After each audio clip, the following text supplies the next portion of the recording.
A very warm welcome to this final Koinonia lecture of the academic year. This is a project between Westminster Abbey, St Paul's Cathedral and the Diocese of London, in which we've been engaging some of the great theological thinkers and speakers of our age on questions which are intriguing them at the moment.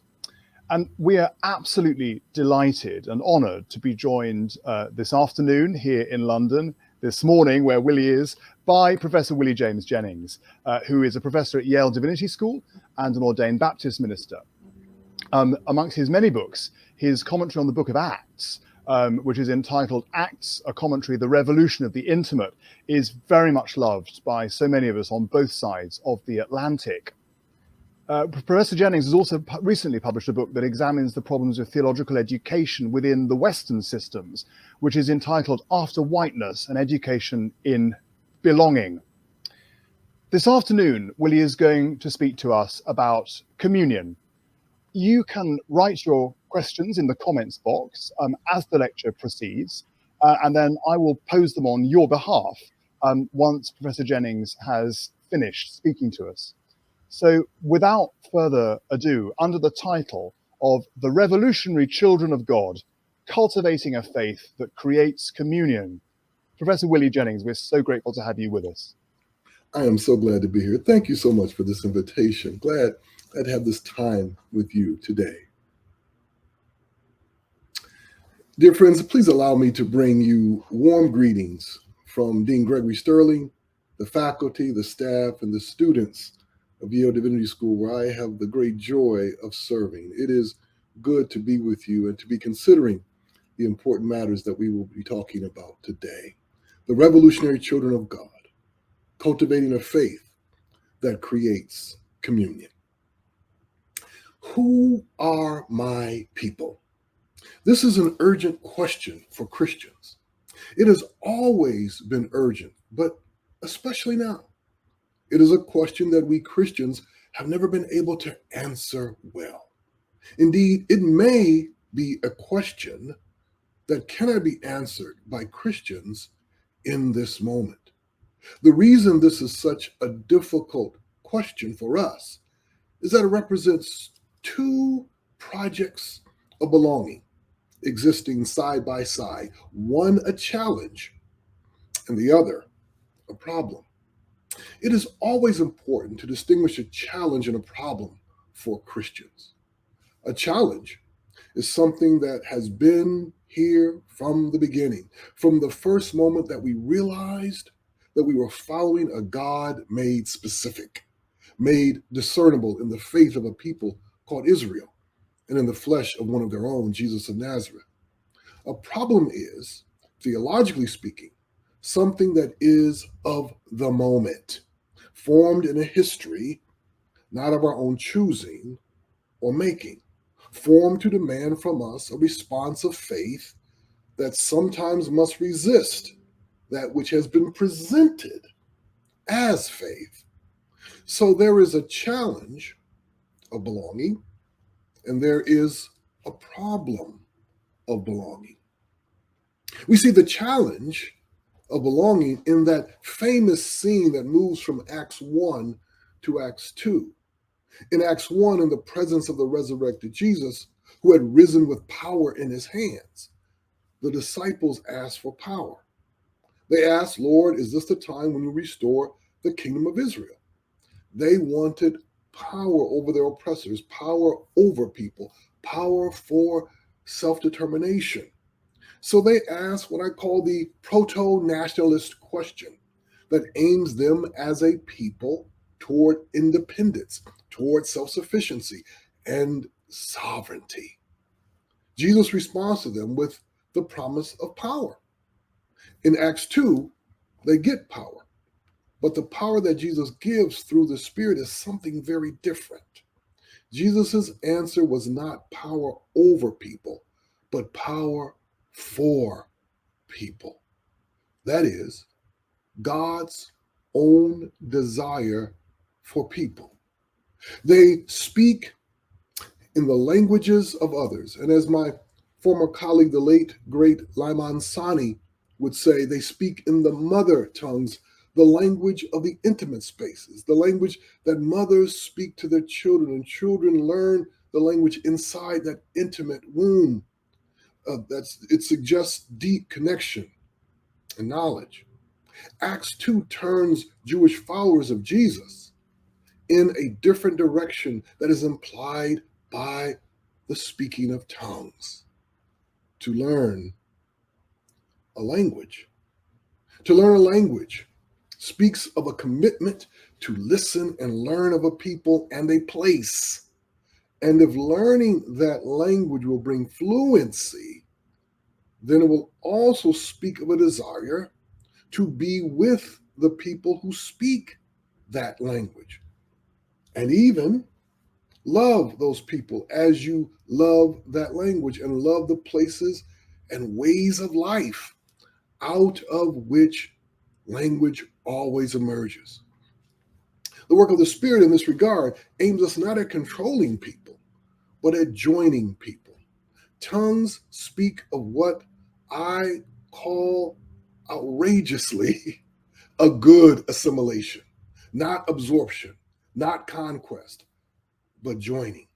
The unfolding of my life and our lives in and with the lives of others. The languages the disciples speak by the Spirit show an inside turn outward, a diaspora community turned out toward its neighbors. And those neighbors are not all nice, nor friendly, nor sites of safety. That turn outward will not only be toward Gentiles, but will include we Gentiles turning outward. This shared project of turning outward is captured powerfully in that famed text in Ephesians 2:14. For he is our peace. In his flesh, he has made both Jew and Gentile into one, and has broken down the dividing wall that is the hostility between us. We who follow Jesus have been brought by him through the Spirit into a project of forming life together, creating a reality of belonging that overcomes every social and economic division, overcomes every practice of violence and oppression, and every commitment to war. The challenge of belonging is not simply to end hostility, but the active recreating of unprecedented life together, and a shared designing of new identity flowing out of that shared life. This is the project that we as Christians should inhabit, precisely because we inhabit the story of the Spirit, deeply embedded in the story of Jesus of Nazareth, deeply embedded in the story of Israel. But too many Christians are unclear on the story we inhabit, and therefore they are unclear on the project of belonging that we are being drawn into by the Spirit. This is the continuing challenge. The unfinished business of Christian belonging, of forming a people and forming intellectuals through our yielding to the Spirit, who can answer that question: who are my people? To answer it in new and stunning ways. You see, the intellectual life for the Christian is embedded in this project. Yet it is a project now entangled, that's the word we want, now entangled in a different project of peoplehood, national peoplehood. This is the problem of belonging, bound to nationalist existence. From the very beginning of modern colonialism, peoples were forced by the colonial powers down a path to confront a choice: nation or genocide. Either enter a nation if you can, or face annihilation. Either enter national existence if you can, and form your people into a nation, or face annihilation. It was the choice forced on indigenous peoples in every colonial theater by colonial settlers who claimed their lands and turned it and them into property. Those colonial settlers did not see the land as many indigenous people saw it, as alive, animate, and communicative. They did not see it through a logic of belonging. That is, they did not see it as woven into the very lives of Native peoples. They did not see it as a fundamental, irreplaceable part of how one understands and identifies oneself. They did not see it as making claim on us and thereby opening the possibility of a shared sense of belonging for any who stepped on that land. The colonial settlers saw the land as property that could and should and would become private. Property that one may grow a deep attachment, even form a loving connection that will become a matter of belonging after you own it. And they forced indigenous peoples to see the land and think the land and speak the land through a private property vision of ownership and attachment. This meant that the land should be seen first in terms of its potential and thereby seen as a site for improvement, and secondly as commodifiable, that is, turned into segments and sold, and third, the land should be seen as transferable, as sellable segments. Indigenous peoples, to stay in any way connected to the land, would have to see the land in these ways and see themselves as owners of the land, having the rights to the land. Indigenous peoples had to not only see the land as property, but had to articulate land in themselves through ideas of ownership that would be the basis for seeing themselves as a nation and the basis for articulating their sense of belonging. The goal of collective life that formed with nationalist vision was to create people who were self-determined, free, and in possession of their place, their land. And from that place, they would enter the market, ready to participate in the possibilities for growth. This is the path of assimilation toward the realization of your independence, your autonomy, and your self-possession, through which you as an individual and as a people are poised to expand your world. This is collective life inside a world transformed into property and crafted through the power of whiteness. I have articulated whiteness in my work against the simple collapse of its reality onto the bodies of people of European descent who self-identify as white people. Whiteness is not phenotype or biology. Whiteness is a way of being in the world, a way of seeing the world, and a way of being recognized in the world all at the same time.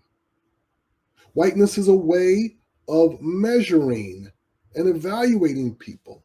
And whiteness is having the power to organize the world by that evaluation. And we are inside nationalist vision organized through whiteness. Whiteness taught us that we should belong to nations and collectivities that function like nations, whether they be races or religions or corporations or nations within nations, and that pedagogy stuck.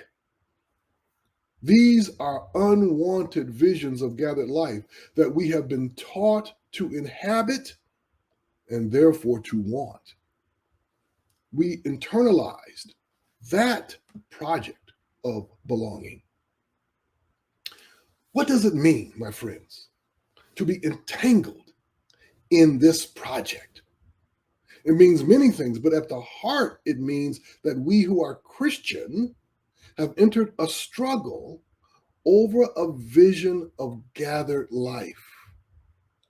And so that question I began with is crucial. Who are my people? We answer this question through a fundamental work of subversion. If we are entangled in nationalist projects of belonging, then those projects of belonging must be subverted for the sake of gathered life in God. A poem for us entitled Building New Babel. Let's try this again, but now with noise, a cacophony of voices that none of us can control. We need that destroying God who made all of this happen, threw away our plans and sat down in our midst. You, God, speak to each of us.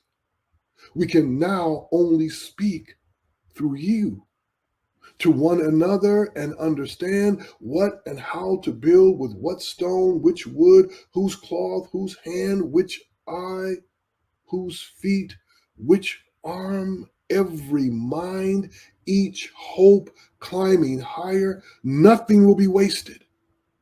No one will be thrown away.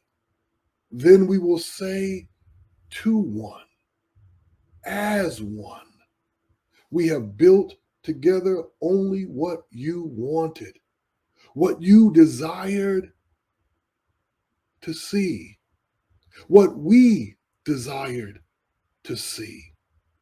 You in your home. How do we subvert projects of belonging? By being a different kind of citizen within them. If we are citizens, citizens of nations, then we must become what I call desperate citizens. I have suggested the idea of the desperate citizen and desperate citizenship, reflecting on the latter chapters of the book of Acts, where Paul is struggling to survive violence aimed at his body.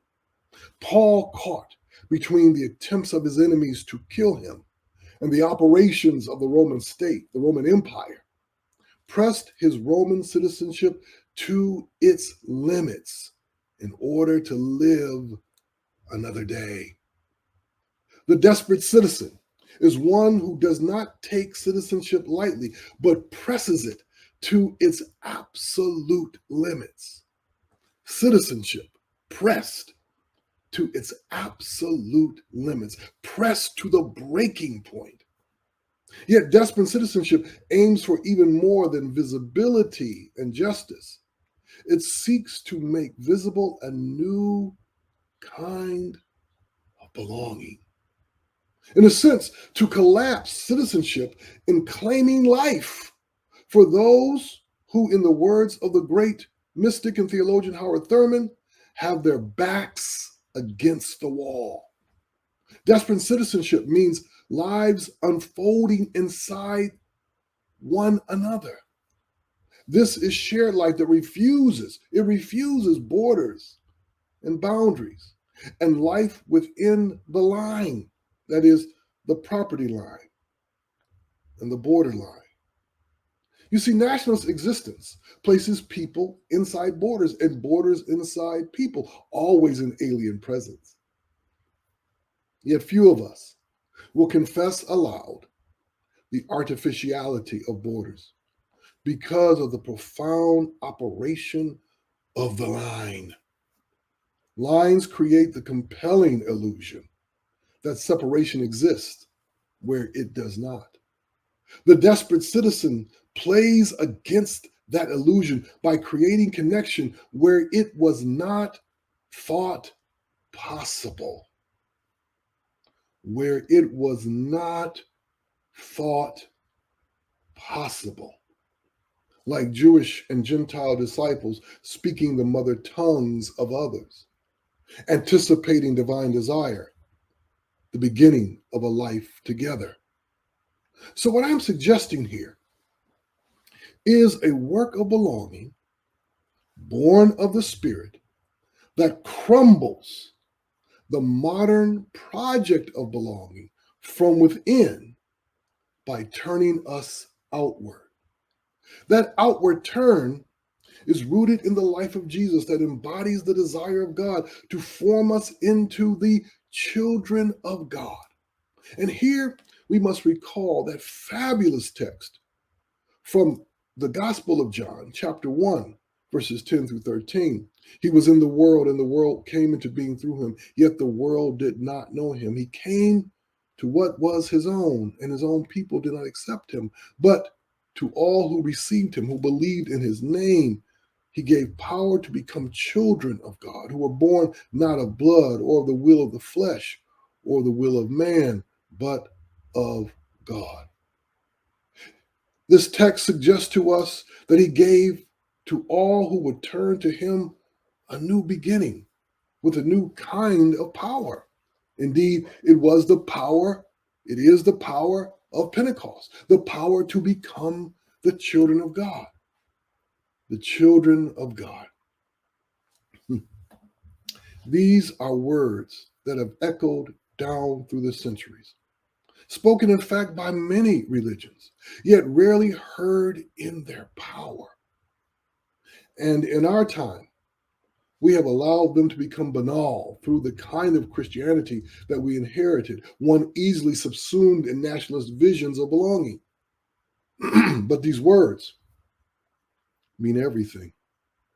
The children of God. They speak of a beginning claimed by God. They tell us of a holy theft, a glorious taking back of our lives from the storytellers, both national and local, both cultural and familial, who told us and yet seek to tell us who we are, who told us how we should be in the world, who told us what our destiny should be, who told us who we belong to. God took us back from them. God claims us before any family, before the designs or decisions of plans of parents or kin, before the dictates of a country or a people. God brings us our beginnings. We begin in God. This is, of course, what baptism was supposed to teach us. This is what the life of faith was supposed to make clear to us, that our existence is not arbitrary, that our difference is not inconsequential, that our voice is not random, and that our way of seeing and being is not common. We were not born to fulfill the needs of a corporation or a nation or an army. We were not born to be consumers or producers of goods and services. We were born to form a revolutionary life together with God and with one another, where justice is our currency and peace is our way of life. So that question, who are my people? For the Christian, that question becomes a lifelong prayer, grounded in yielding to the Spirit of God, who shows us at every moment those with whom we must enter the work of belonging. I began by saying this question, who are my people, may be a question that we Christians cannot answer, because our lives as they now exist, especially in the Western world, have been configured against Pentecost and toward the sustaining of projects of belonging that aim at conquest and or segregation. The task for us, my friends, is to form people who live against the nation, but for belonging. Thank you very much. Let me stop right there so we can have some time for questions and answers. Thank you, Willie, so much for that extraordinarily rich vision of what, not just what the church can be, but what the world can be in Christ, living the life of the resurrection together. Friends, you're welcome to write your comments, your questions, and I will pose them to Willie on your behalf. But whilst you're doing that, whilst you're thinking, I'm going to kick us off, if I may, Willie, with with a question which is really relating to the kind of mentality shift you're setting before us. The need for such a profound renewal in not just what we think, but in how we think and how our mind relates to our heart. And it's really about this sort of project of refusal. And I wonder if I could tempt you to talk about what you think are the theological, doctrinal problems in the church at the moment, which work against this kind of vision. That's a great question. So I think we're looking at three fundamental problems here. The first, theologically speaking, is that most Christians are still caught in what is known as supersessionist logic, which is to say, they have been taught that the church has replaced Israel as the people of God. And so the life of the church is aimed forward, away from Israel, forward, away from Jewish people, into its own reality. And so we continue in that trajectory. And what that means is that our ecclesiologies lack that fundamental character of joining that should have shaped and should yet shape the way Christians understand their life. So now what does that mean? It means that most Christians never got the memo that they are inside someone else's story. Yeah. And that story is the story of the people of Israel, that they are inside someone else's hope, someone else's dreams, and the opening of that through the body of one of their own, which meant that the very vision of our life as Christians is not as hosts that we're welcoming people into us, but as guests that we have entered into the lives of another with the call to love, the call to humility, and the call to joining, the call to opening ourselves, unfolding our lives inside the lives of others. Now that vision is missing. It's kind of like an enzyme missing from the body politic, from the body ecclesial. And that very reality has to be restored. This is a crucial matter. Now, why this becomes so important for us is that it means that we have not been cultivated in a practice of how to open ourselves to others.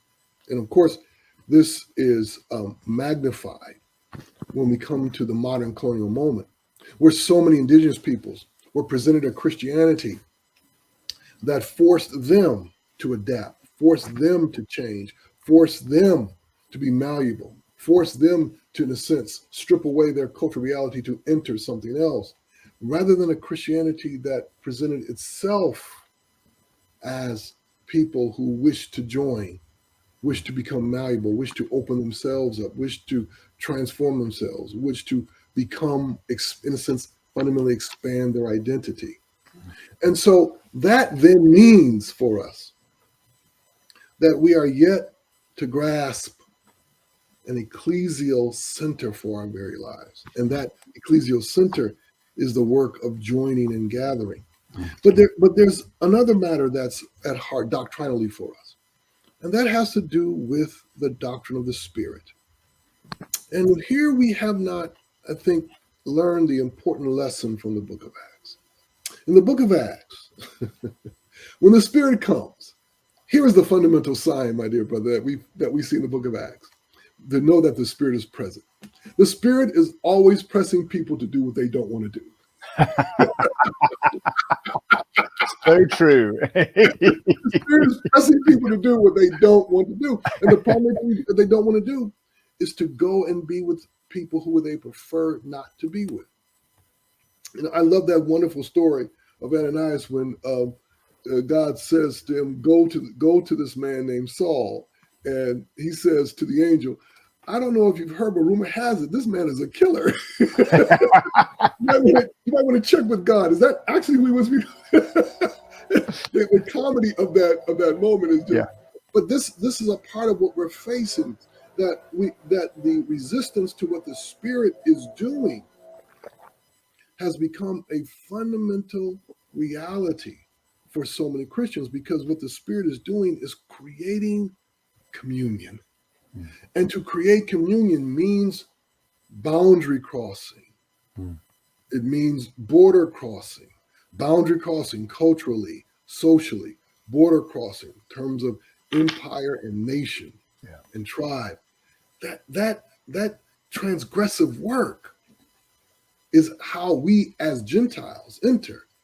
The famous words of Peter when he stands there with Cornelius, his opening comments, you know that we're not supposed to be together, but God has told me that I have to be here. So somebody, I love that question. Somebody tell me, why am I here?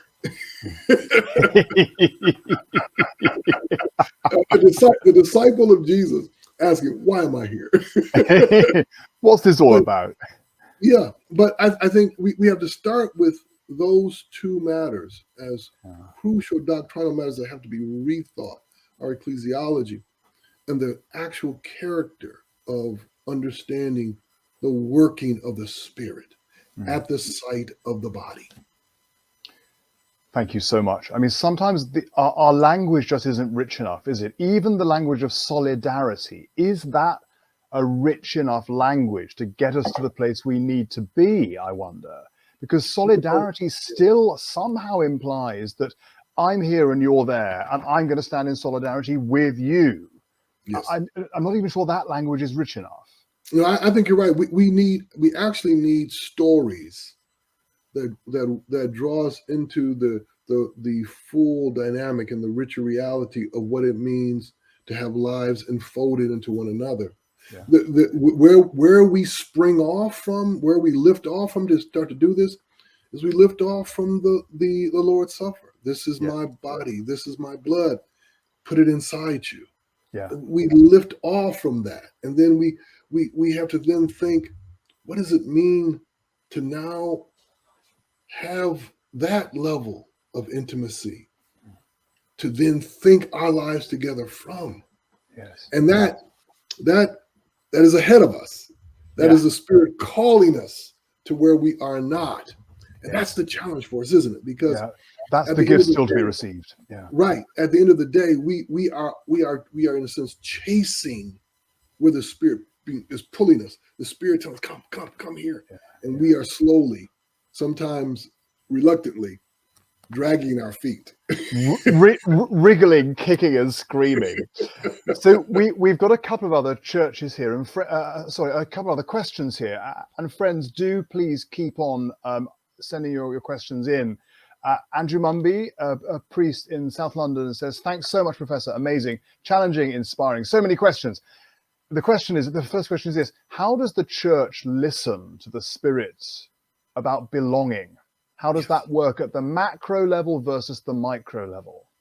That's a great question. So when I go to churches, I always say the first thing a church has to do as a community is ask itself one fundamental question. Who is the Spirit telling us as a church that we should connect to, that we should join? And to make that a matter not only of prayer and discernment, but conversation. And here's the thing I know, my dear brother. Here's the thing. Whenever I have said this to churches, I have never gotten by email, text, phone call response, we don't know who that is. People almost automatically know the very people that they avoid daily, as individually or as a church. And so what we have to recognize is that the Spirit is pressing us often to go to the very people we have learned not to see, learned to avoid, learned to make a detour around on a daily, weekly basis. So that's where we begin to understand what the Spirit is doing. And as I said, not only collectively, but individually. I'll tell you a quick story to respond to this wonderful question. A dear pastor I met many years ago, and he pastored in an African-American church. But in order to get to his church, he passed at least 2 different immigrant communities to get to his church. And he passed, a white community made up of kind of bohemian kind of hipsters He passed them every day to get to his church. And he told me every day as he's driving to his church, the Spirit would say to him, those are your people. Those are your people. Those are your people. And he kept ignoring that. He kept ignoring, no. But every day the Spirit said, those are your people. Those are your people. Those are your people. And he would say out loud to himself, well, they're not my people. And the Spirit of God would say, those are your people. And so what he realized is that as a church, even though they were a community inside of a reality of oppression, inside a reality of anti-Blackness, yet they were yet being called to open themselves up to their neighbors. And he was the one who was sensing that God was saying to him, those are your people. Now, this is not a competition. It's an expansion. They are all your people. And the thing for so many churches, and here's where listening to the Spirit begins, is to stop resisting the Spirit. I have been a theologian for decades, and here's what I understand. To know what the Spirit is willing has never been the problem for the church. Never in the history of the church. The problem for the church has always been resisting what the Spirit is saying. One of the lessons that it's clear we have to learn, not least in the West, is this mentality shift that perhaps comes from listening to indigenous people. And I wonder if you can say a little bit about the sort of areas you think indigenous people might have to teach us. I mean, you've already alluded to and spoke a bit about the relationship with the land, a sense of being enfolded in creation as part of creation rather than over it. I wonder if you could just expand on that a bit. Other insights that we particularly need to learn from the indigenous world. Absolutely. Thank you for that question. And there are many. You are alluding to a few, but I think it begins with recognizing, as so many indigenous peoples recognize, that the Christianity that was given to them carried some deep wounds. Wound number one, and in many ways this comes from the great Native American theologian and religious scholar Vine Deloria Jr., who said that when the colonial missionaries came, they presented to indigenous peoples a God that was far more concerned with time than with space.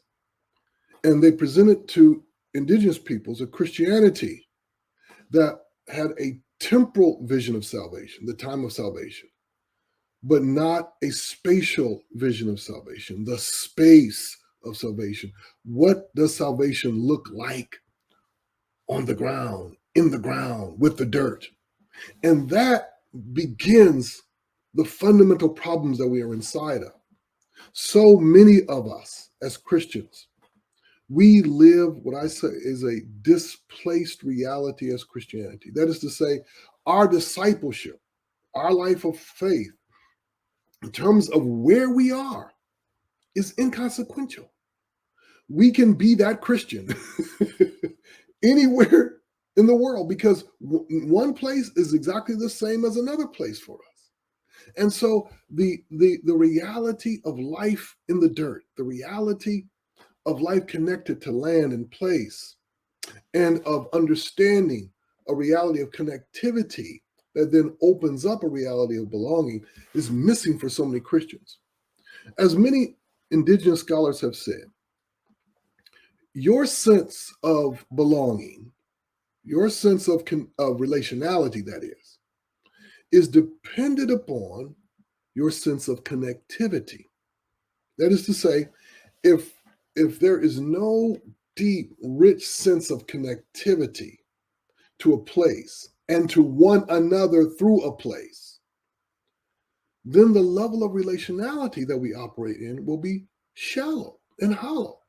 So, for example, if I don't understand that we share the same water source, if I don't understand that the foods that we eat and the air that we breathe is a shared reality. And therefore, it speaks to me of not only some with moral density, but a kind of ethical direction of how I should behave, as though I were with you on a boat out at sea.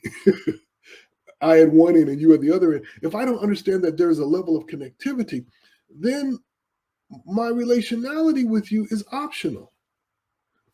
I can take you or leave you because, in point of fact, I don't need you. But if, in fact, I do not only need you, but we are deeply connected in a place, then that opens up a richness and a depth to what my relating will be. I will relate, first of all, in ways that honor our connection to this land and honor the sources of life that we draw from this land together.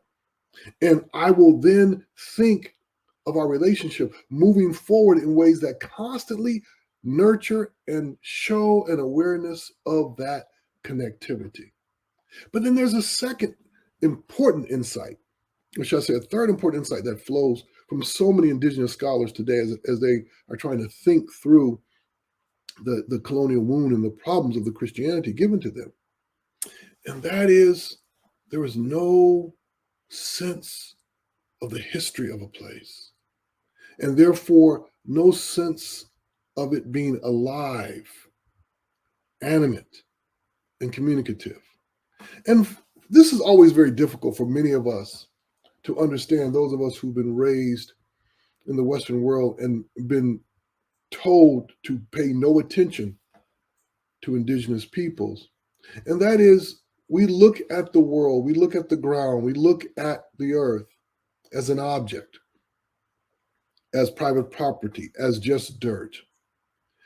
And we don't understand that there's a semiotic reality to it, that there is a reality of community and communication, that the world itself in its specific places says to us, speaks to us. It doesn't speak to us as I'm speaking to you now, but in the words of the anthropologist Eduardo Kwan, it thinks through us. That reality of connectivity, that reality of a world that we are in relation with, is missing from so many Christians. So what does that then mean? It means that we continue in tragic ways in harmful extractive practices. There is one fundamental principle among many indigenous peoples that it will be good for us to consider carefully. And it is, as the great Native American religious scholar Edward Tinker talks about, it's the idea of balance. For so many indigenous peoples, whatever they would take from the creation, whatever they would take from the land, from animals, they would return something, that there was a reality of reciprocity. One of my favorite stories often told among indigenous peoples is that at the beginning of hunting season or fishing season or gathering season, the elders of the people will go to the elders of the animals. How they know the elders, I'm not sure, but let's stick with the story. They would go to the elders of the animals and they would ask permission to hunt them, ask permission to eat them, with these promises, dear pastor. Promise number one, we'll take only what we need. Number two, nothing will be wasted. And number three, you will never see your kin, dear animal, laying on the ground, unused, disrespected. That is to say, we will honor the sacrifice you make for us to live, and we will return, we will give back. Now, as I've often said to many people, given the way we eat today, given the way we treat food, I would dare say that most of the animals that we eat would say to us, if we had that ritual, you may not eat me. Because all those promises have been violated. So there are many other things that we should learn, but I think one of the most important things we need to learn is to actually talk to indigenous peoples. Yeah, absolutely. This is not just a mentality shift, is it? As if this project could be achieved in our brains alone. It's a practice shift. It's a whole way of life that needs to be sort of reshaped by the Spirit. Absolutely. I just want to take you back, if I may, to get us into the next question, to that lovely image you gave us earlier, of the African American pastor as he's driving past these hipsters, and the Spirit saying, those are my people. They're your people too.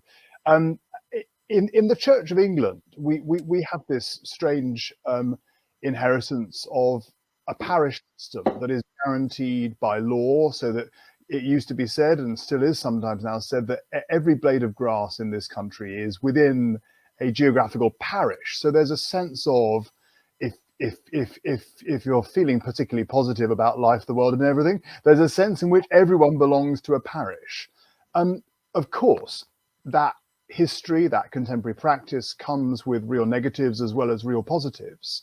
But I say that because I'd like to hear you speak to us about this question from somebody, which has just come up, which is about this dynamic between belonging versus national existence. And in particular, perhaps how that might relate to established churches like the Church of England, which are, for better or for worse, legally bound up in complex ways, historic and contemporary, with the nation state. I mean, how do we navigate this belonging versus national existence dynamic?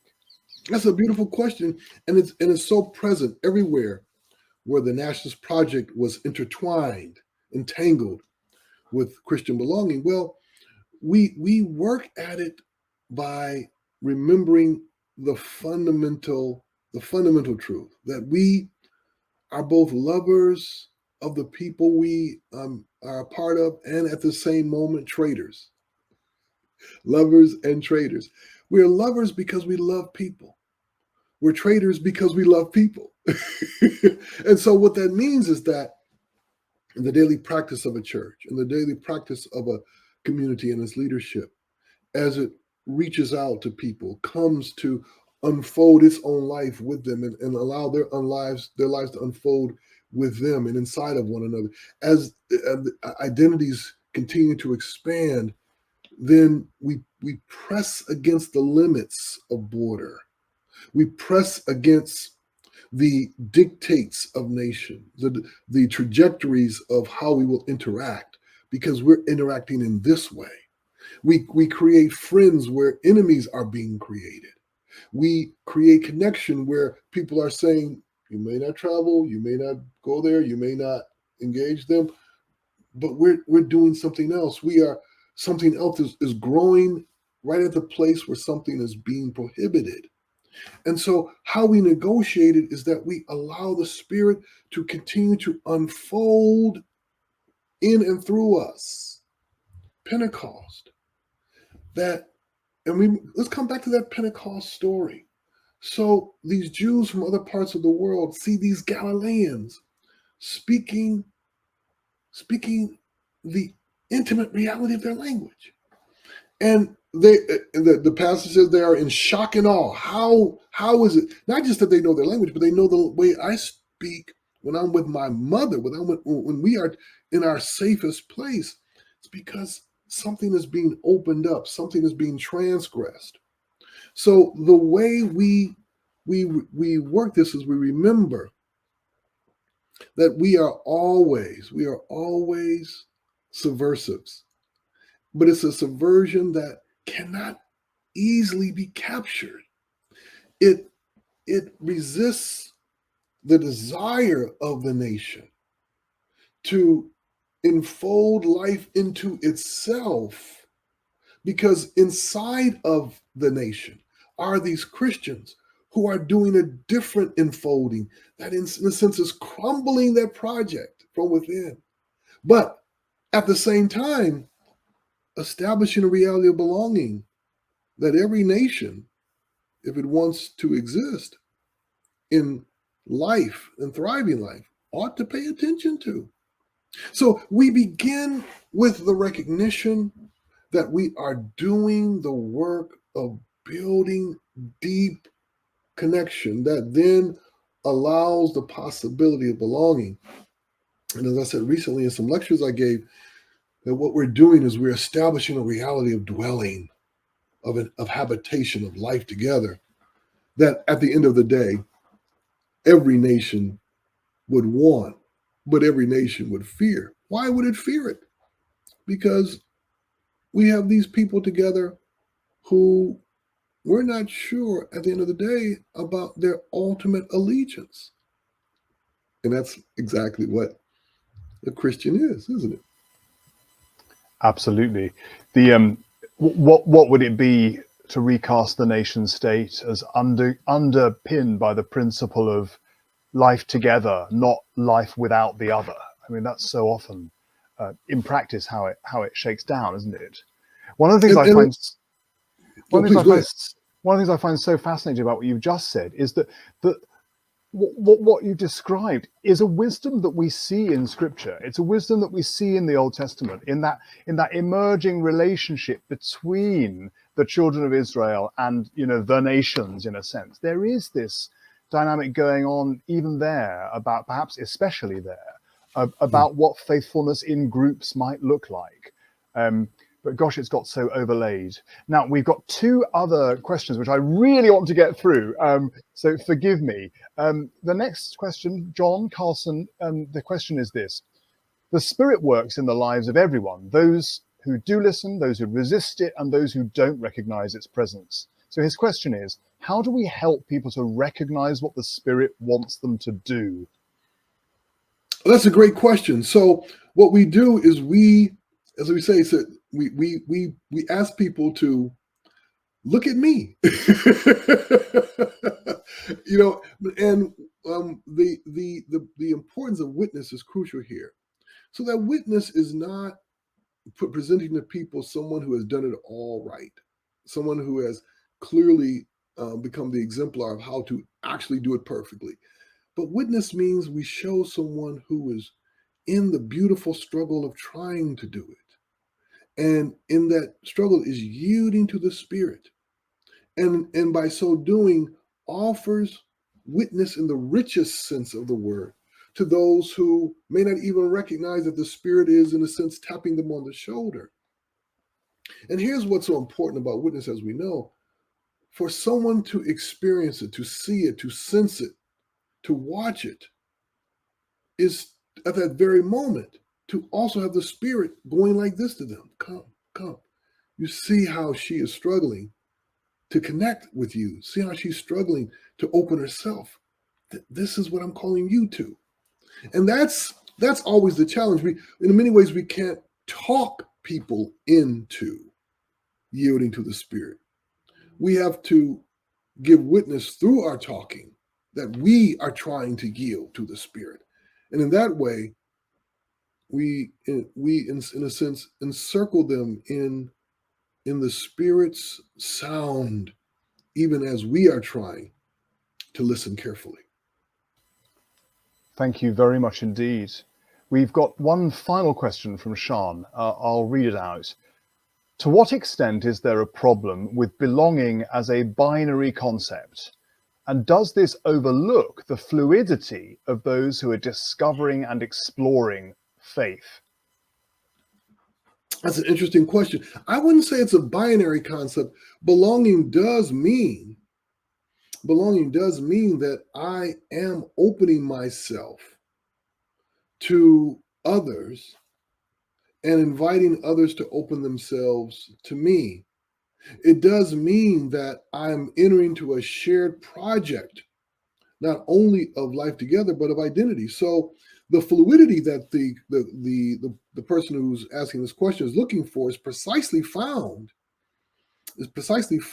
in the reciprocity, the give and take of life together. But it is a fluidity that we can't control, isn't it? I mean, it's one in which if I am opening myself to others, then I am not sure what the end will be. I mean, so take Acts 11 in relationship to this fine question. So in Acts 10, we have the incredible event of we coming into the story, that is, we Gentiles. In Acts 11, Peter returns to the disciples in Jerusalem, and remember in Acts 11, they are furious with him, and the question that they ask, why did you go among the Gentiles? Let's pay attention. Eat with the Gentiles, which meant that you violated kosher, that you took food into yourself, or at least you were in the presence of it in ways that are problematic. And Peter's response was, I didn't want to do this, but God made me do this. And then Peter recounted what God was doing. And then there's this wonderful moment in that passage where it says, and they were silent. It's almost as though something came to an end. It's like like a movement in a musical piece where one part comes to the end. Then the conductor raises her hands and prepares for the second part. And then the passage says, then they rejoiced because God was doing this new thing with Gentiles. And so, and the end of it, where it would lead, no one knew. This is precisely, in my mind, the best way to understand fluidity, that it's opening us to new possibilities that we cannot control. But it does require that we give up control. It does require that we enter into the unfolding. And the unfolding is not just two. Of course, the unfolding is not just Jew and Gentile, because Gentile is multiple, and even Jew is multiple in the book of Acts and in the New Testament. Multiple peoples being enfolded in one another. And then the unfolding continues. There was a student I had many years ago, and I was sharing some of this, and he said, Dr. Jennings, what you're saying to me is that I should learn, basically learn the languages of the people in my church, get to know each of their cultures. Then he said, Dr. Jennings, I'm going to a church that has at least 60 or 70 different nationalities, different tongues, different languages. And so then he said, so which ones should I learn, Dr. Jennings? I think he was trying to stop me. And I said to him, you should learn them all. And then he said to me, but that would take forever. And I said, exactly. And then I said to him, can you imagine what kind of witness you would be offering and your church would be offering if, as a part of the life of that church, it constantly was seeking to learn the languages and the cultural ways of all its people? And imagine the children who would be raised in such a church, who would see this as a part of their life, the constant opening myself and learning the languages of others. So by no means is this a binary. And by every means, it is a fluidity that opens us to a lifetime of beautiful work together. Well, incredibly, in Yale, it is only 9 o'clock in the morning. And of course, in the second chapter of the book of the Acts of the Apostles, just after the great gift of tongues, it's only 9 o'clock in the morning. How can this be? Willie, you have just given us so much. And friends, this afternoon, as it is here in London, this morning in the US, we've seen just snapshots of so much of what Willie is so rightly famed and loved for.